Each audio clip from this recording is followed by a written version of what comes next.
sådan noget fra en tegnefilm. Jeg tænker mere på, er det en erstatning for vor herre, eller et eller andet lignende? Jeg tror mest, det var sådan for sjov religion. Så har de lavet med kasseroller på hovedet, har jeg hørt. En masse underlige ting. Hvad vores religion går ud på?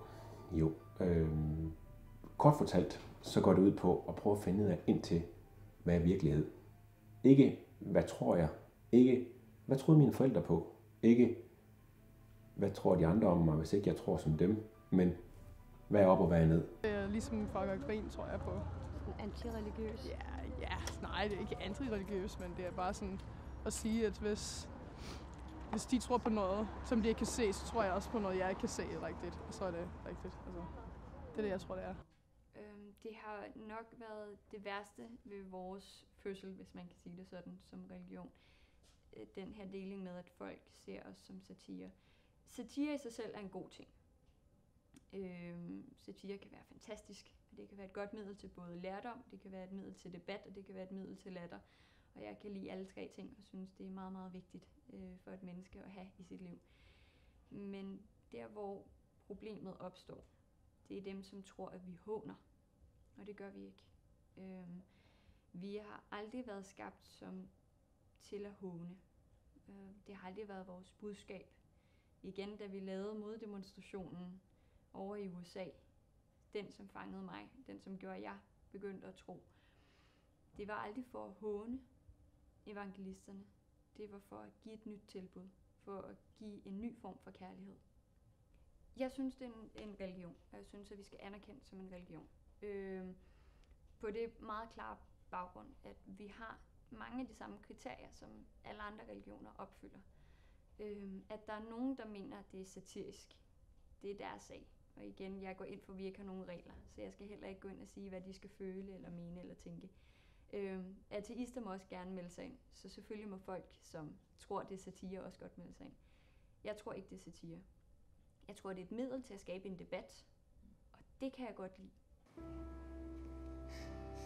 Hvis det er for at provokere, så tænker jeg, så er det sjovt. Altså, så er det godt nok, men hvis det er noget, de mener, så tænker jeg, så er jeg nok lidt mere bekymret. Ja. Det, der er lighed.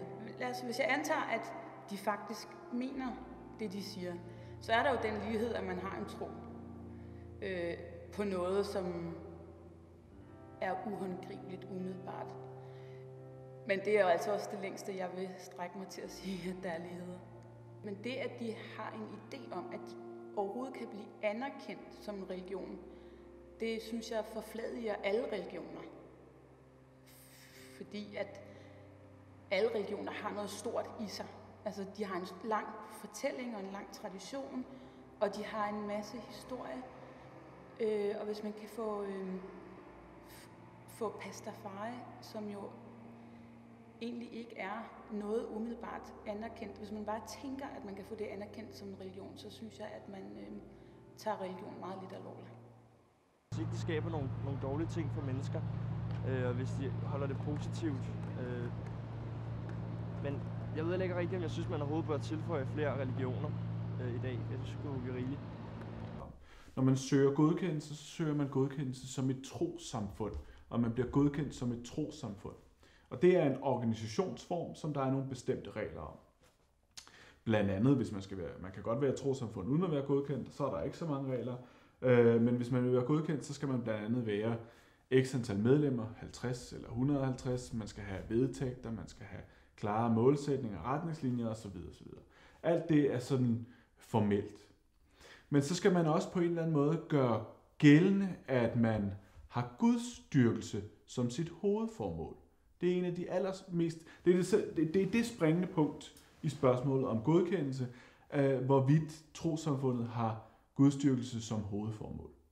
Og når nu vi snakker gudsdyrkelse, så er vi jo over i noget, der tilhører den religiøse verden. Det, som er tilfældet i forbindelse med godkendelsen, det er altså ikke en godkendelse af en religion, men en godkendelse af et trossamfund. Så spørgsmålet om, hvorvidt pastafarierne er en religion eller ej, er bagvedliggende for den her konkrete politisk-juridiske problemstilling om godkendelsen. Der er nok, der går ind for det, synes jeg, det er i orden. Man må jo tro på, hvad man har lyst til. Why not? Ja. på camping på dagen. Ja, selvfølgelig. Jo, der er plads til alt. Formentlig nej. Fordi at, det lyder så tåbeligt, at slet ikke kan erstatte noget som helst. Jeg ved, en af mine veninder, hun tror på det. Og hun tror sådan legit på det. Så det ville da være rart, hvis det blev anerkendt. Altså, vi har jo religionsfrihed i Danmark, så de må vel gøre, hvad de har lyst til.